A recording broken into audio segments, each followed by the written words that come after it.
कहे हमरा दिलवे में रहे। ए भाई पहले जाने हमें कहे हमरा दिलवे में रहे, अब जिंदगी से भागे लागल।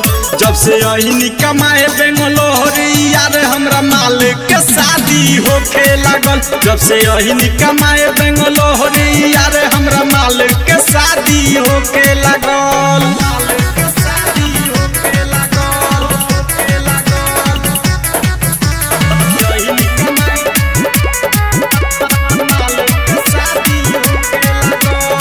ढोइले बोरा हम इहाँ दया के गाँव से जाई अजमनिया भरा के।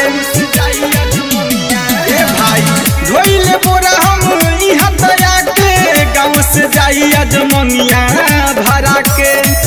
काहे भूलतिया जान नाही भइल 2 साल अब हमारे के छाटे लागल।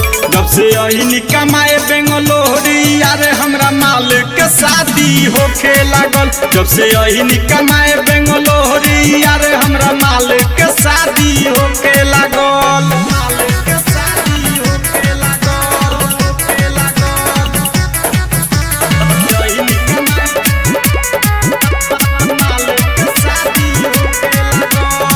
दिले पर फोटो जवान रोइले लेके राइटर लोग जाला दुख बड़ी देखे।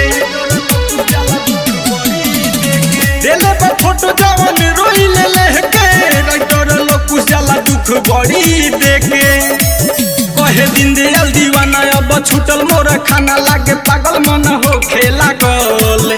जब से अहिनी कमाए बेंगलोर यार हमरा मालिक के शादी होखे लागल। जब से अहिनी कमाए बेंगलोर यार हमरा मालिक के शादी होखे लागल।